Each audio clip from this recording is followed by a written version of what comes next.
Welcome to our channel. Today we how to configure Philips Hue with Google Assistant, complete guide step by step clearly.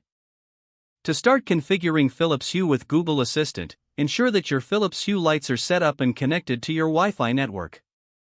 Open the Philips Hue app on your mobile device. Make sure you're logged into your account. Next, tap on the settings option located at the bottom of the screen. Select Voice Assistant from the settings menu. Choose Google Assistant from the list of available voice assistants. Follow the prompts to link your Philips Hue account with your Google account. You will be redirected to the Google login page. Enter your Google account credentials and sign in. Once signed in, grant permission for Google to access your Philips Hue devices. Return to the Philips Hue app after completing the permissions.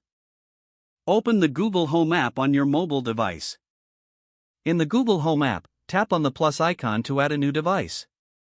Select Set Up Device from the drop-down menu. Choose Works with Google from the options provided. Find and select Philips Hue from the list of available services. Sign in with your Philips Hue account again if prompted. After linking, the app will sync your Hue lights with Google Assistant. Now, return to the Google Home app home screen. Your Philips Hue lights should now appear in the list of devices. To control your lights with voice commands, you can create specific rooms in the Google Home app if needed. Test your setup by saying, "Hey Google, turn on the living room lights," or "Hey Google, dim the bedroom lights." You should see your Philips Hue lights respond to your voice commands. If you encounter any issues, check your Wi-Fi connection and ensure that all devices are on the same network. Adjust any settings in the Philips Hue app as necessary to optimize performance. Enjoy your smart lighting equipped with Google Assistant for seamless control. If the page does not load, refresh the browser or try again in a private or incognito window.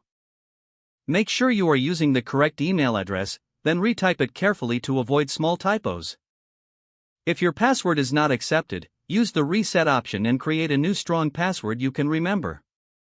Don't forget to like this video and subscribe to our channel for more step-by-step tech guides.